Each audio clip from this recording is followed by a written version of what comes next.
महाराज श्री से जुड़ने के लिए और श्रीमद् भागवत कथा, श्री राम कथा, भजन श्रवण के लिए लाल बटन को दबाकर चैनल को सब्सक्राइब करें। कांस रामायण में 3 नगरियों का विशेष वर्णन है, लंका नगरी, अयोध्या नगरी और मिथिला नगरी। और तीनों नगरियों की अपनी अपनी एक एक विशेषता है। लंका नगरी देहवादियों की नगरी है, जहां पर देह का प्रदर्शन किया जाता है। रावण बार बार अपनी 20 भुजाओं को और 10 सिरों की चर्चा अंगद के सामने करता है। रावण हनुमान जी के भी सामने करता है, अपने शरीर को देखता है।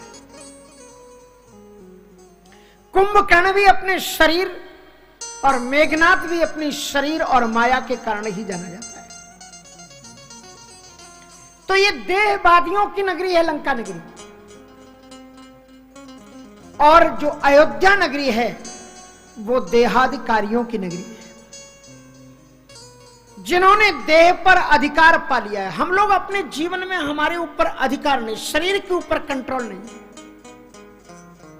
हम चाहें कि ब्रह्म मुहूर्त में 4 बजे जग जाएं तो कहते महाराज इतनी नींद आती है कि उठ ही नहीं पाते, कोशिश करते। मतलब हम हमारे कंट्रोल से बाहर है शरीर। वैद्य कहते हैं कि आप 2-4 रोटी से 2 रोटी ही खाओ, लेकिन क्या होता है महाराज, 6 के बिना पेट ही पूरा नहीं होता। हमारे ऊपर कंट्रोल नहीं है, हम देह के अंदर में जी रहे हैं। लेकिन अयोध्या में रामचरितमानस में 2 पात्र हैं, जिन पात्रों के प्रारंभ में 10 का अंक जुड़ा हुआ है, दशानन और दशरथ। और इन दोनों का बड़ा महत्वपूर्ण अर्थ है। प्रत्येक प्राणी के अंदर में ये 10 है। 10 क्या? 5 ज्ञानेंद्रियां और 5 कर्मेंद्रियां। हर एक इंसान के अंदर में ये 10 इंद्रियां हैं। दशानन का अर्थ यह है कि जिसने 10 इंद्रिय, आनंद मानी क्या होता है ये तो जानते हैं ना आप। आरती गाते हैं शंकर जी की, एक आनंद, चतुरानंद, पंचानंद राजेश। का मतलब क्या हुआ? आनंद मानी मुक्त। दशानन मानी जिस व्यक्ति ने 10 इंद्रियों के मुखों को, विषय भोगों को भोगने के लिए प्रच्छन्न खुला छोड़ रखा है, अनावृत, कोई आवरण नहीं है उनके ऊपर, कोई संयम नहीं है। जिसने 10 इंद्रियों को विषय भोगों के लिए स्वतंत्र छोड़ रखा है, उसी प्राणी का नाम दशानन है। और उसके घर में मेघनाथ पैदा होता है, काम विश्रामहारी, कामना का प्रतीक और विश्राम को हरण करने वाला। कबहू मन विश्राम न मान्यो, ये मन कभी विश्राम नहीं पाता। और दशरथ उसका नाम है जिसने 10 इंद्रिय रूपी घोड़ों को लगाम लगा दी है और अपने जीवन रूपी रथ को ईश्वर की ओर चला रहा है। उसका नाम दशरथ है। और उसी के घर में होता है भय प्रगट कृपाला, दीन दयाला, कौशल्या हितकारी।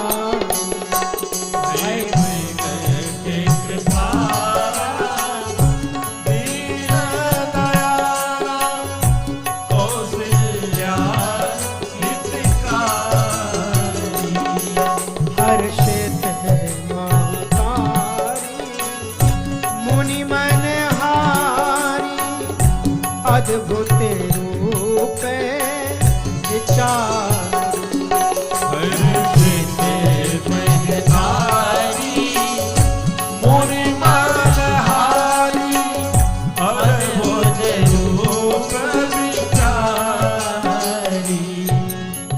तो दशरथ वो है जिसने 10 इंद्रिय रूपी घोड़ों को लगाम लगा दी है। उसके घर में राम का प्राकट्य होता है। ये देहाधिकारी लोग हैं, अयोध्या नगरी के लोग, जिन्होंने देह पर कंट्रोल किया हुआ है। और लंका में जिनके ऊपर देह ने कंट्रोल कर रखा है। लेकिन हे रघुनंदन, हम अब जिस नगर की ओर जा रहे हैं, ये देहवादियों की नगरी नहीं है, ये देहाधिकारियों की नगरी नहीं है, ये विदेहों की नगरी है, जो शरीर से परे है। शरीर में नहीं जीते, शरीर से परे हैं। लंका में यदि देखा जाए तो सभी असंत, लेकिन दो संत, विभीषण और त्रिजटा। अयोध्या में देखा जाए तो सभी संत, लेकिन दो असंत, कैकेयी और मंथरा। यद्यपि ये भी महान संत थे, आगे बताएंगे आपको प्रकरण में, लेकिन फिर भी लोक दृष्टि से वाल्मीकि में तो बहुत असंत नहीं माना गया है। वाल्मीकि रामायण सभी संत दो संत, लंका में सभी संत दो संत, अयोध्या में सभी संत दो असंत। लेकिन हे रघुनंदन, अब जिस नगरी में जा रहे हैं ये बड़ी विलक्षण नगरी है। ये कैसी नगरी है? कहा पुर नर नारी सुभग सुचि संत, पुर नर नारी सुभग सुचि संत, धर्मशील ज्ञानी गुणवंत, धर्मशील ज्ञानी गुणवंत, पुर नर नारी सुभग सुचि संता, पुर नर नारी सुभग सुचि संत, धर्मशील ज्ञानी गुणवंत, धर्मशील ज्ञानी गुणवंत। ये जो नगरी है बड़ी विशिष्ट नगरी है। इस नगरी में कोई भी असंत है ही नहीं, ना पुरुष न नारी। पुर नर नारी सुभग सुचि संता। और ये बाह्य अभ्यंतर दोनों ही प्रकार से शुद्ध है। अपवित्रम पवित्रम वा सर्वावस्थाम, सभी अवस्थाओं में शुद्ध है। तो प्रश्न उठा, ये ऐसी विशेषता इनकी क्यों है? कहते अति अनूप चाह जनक निवासु, क्योंकि यहां का राजा महाराज जनक जी है। जनक जी की क्या विशेषता है? का दुनिया में राजा जनक जैसा ज्ञानी कोई नहीं हुआ। श्री कृष्ण भी कहते हैं कर्मण्य संसिद्धि माप्ता जनकादया, ऐसा कोई ज्ञानी नहीं हुआ। जो ही इतनी बात कही तो लक्ष्मण जी मुस्कुराए। विश्वामित्र जी ने देखा, लक्ष्मण क्या बात? कहा आप कहते हैं बड़े ज्ञानी हैं, मैं अभी पता लगा लूंगा वो कितने ज्ञानी है। कहा लक्ष्मण तुम अभी कल के बच्चे हो, राजा जनक इतने दीर्घजीवी हैं, तुम उनका पता लगाओ। कहा हमारे पास एक कसौटी है, उस कसौटी पर कस करके देखेंगे, अगर वो खरे उतर गए तो समझ लूंगा ये ज्ञानी है, और अगर खरे ना उतरे तो मैं समझ लूंगा ज्ञानी नहीं। क्या कसौटी है? कि हमारे साथ में कसौटी के रूप में साक्षात भगवान चल रहे हैं। ज्ञान का पथ या आधे क्या है? ज्ञान का लक्ष्य क्या है? ज्ञान का मूल लक्ष्य है सा विद्या या विमुक्त है। वही विद्या विद्या है जो ब्रह्म का परिचय करा दे, मुक्ति करा दे। मुक्ति का तरीका क्या है?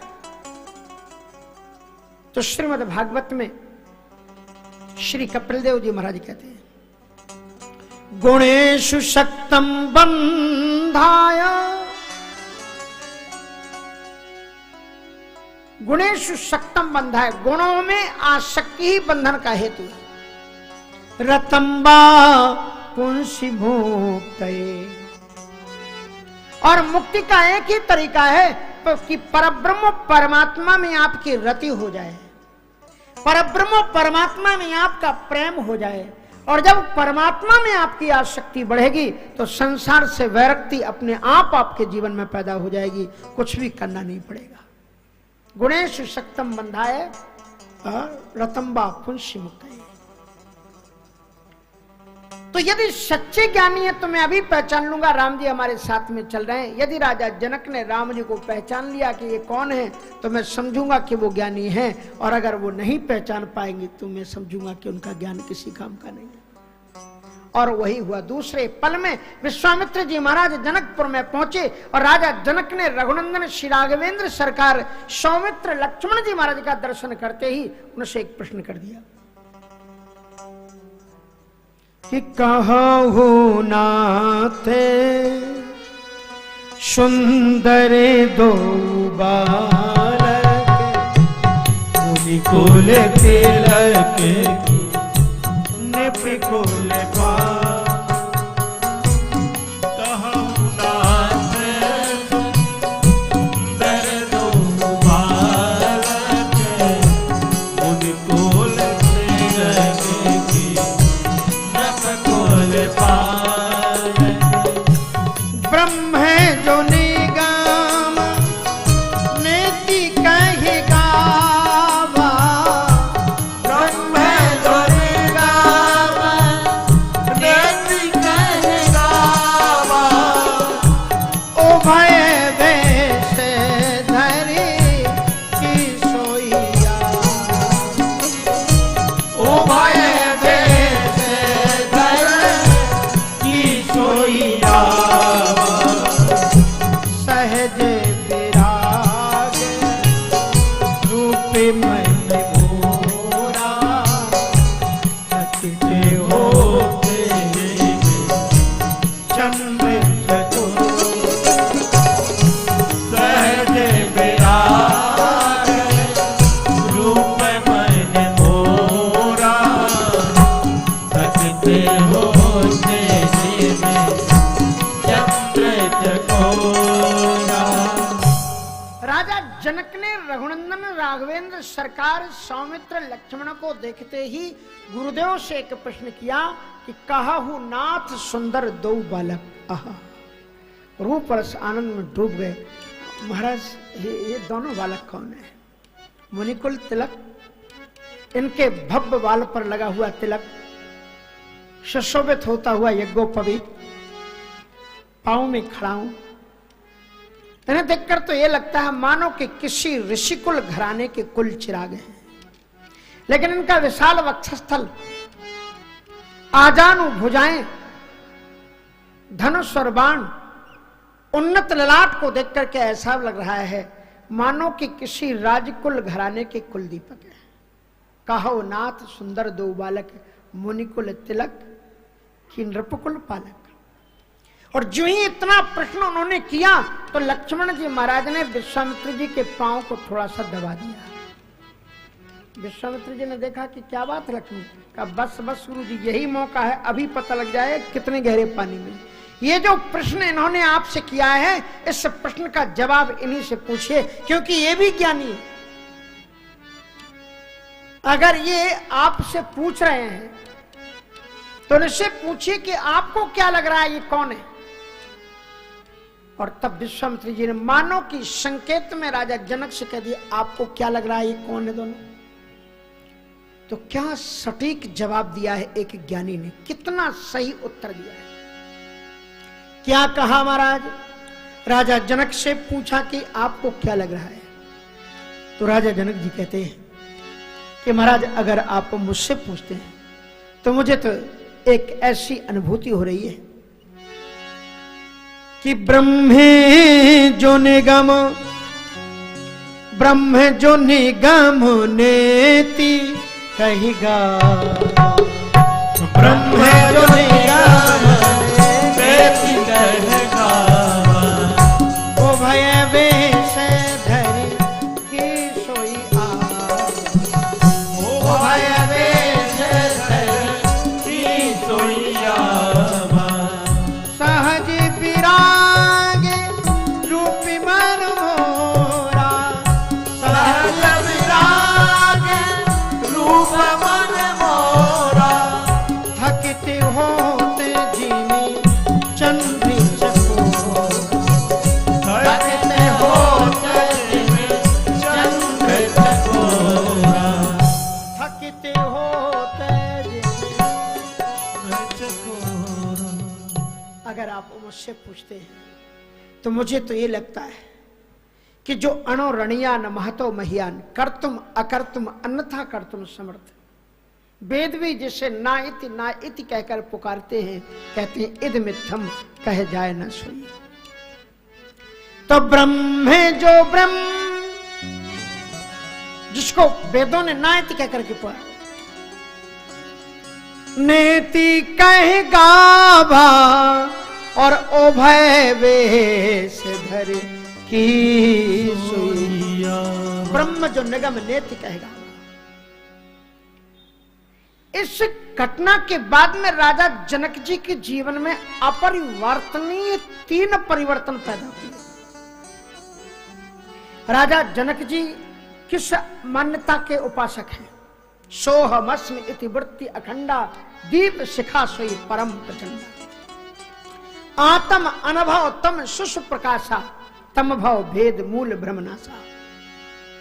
अंतःकरण में ब्रह्म की अनुभूति करने वाले, और उनकी दृष्टि से जो आदि शंकराचार्य जी ने कहा है कि ईश्वर सत्यम जगन मिथ्या, जिसको गोस्वामी तुलसीदास जी ने, शंकर जी ही खुद अपने मुख से कह रहे हैं, उमा कहो मैं अनुभव अपना सत हरि भजन जगत सब, उसी शब्द का वचन है प्रतिपाद।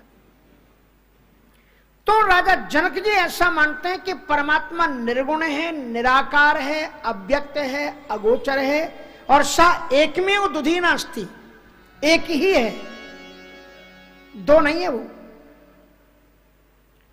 लेकिन आज राजा जनक ने जो छवि देखी, इस छवि से उनके जीवन में सबसे पहला परिवर्तन ये आया कि आज उन्होंने स्वीकार किया कि जो निर्गुण है, निराकार है, अव्यक्त है, अगोचर है, ऐसे प्रभु सेवक बस आही, और भगति हेतु लीला तनु गहाही।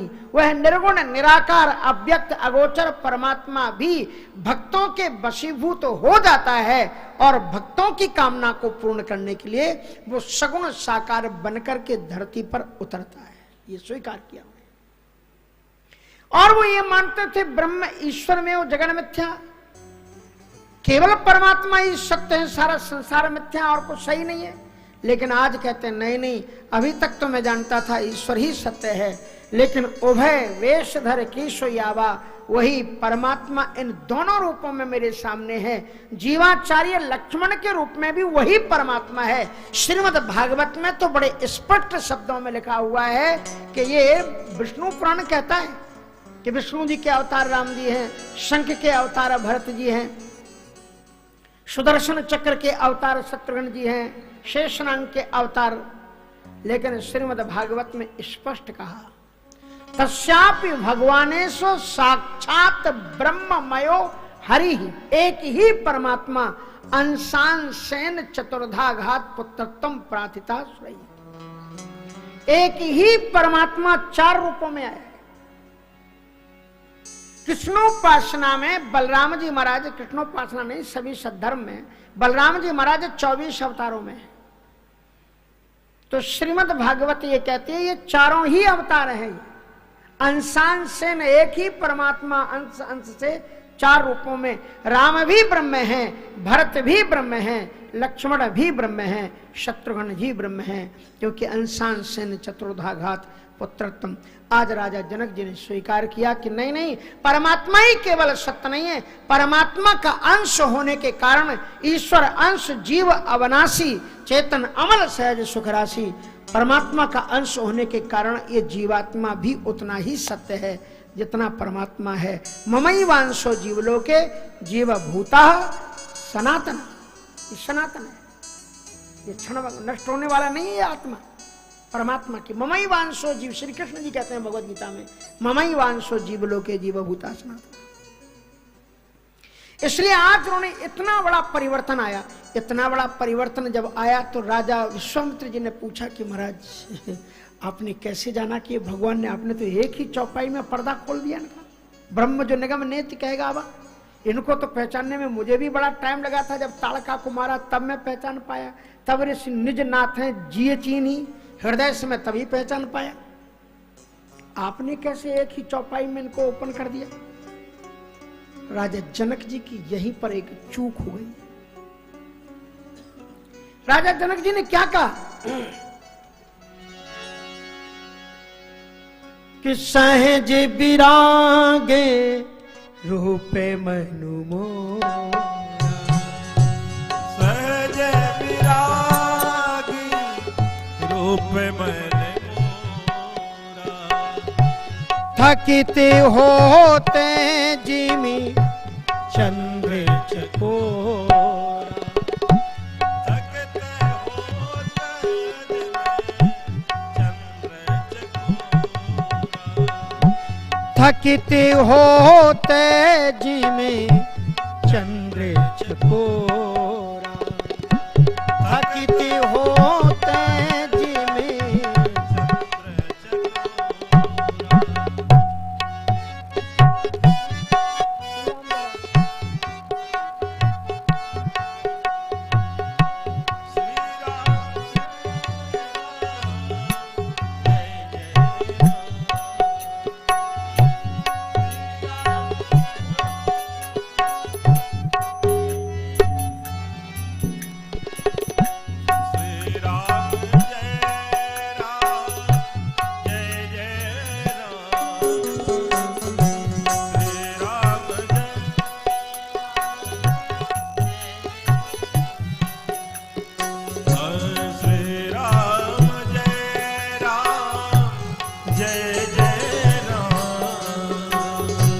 सहज विराम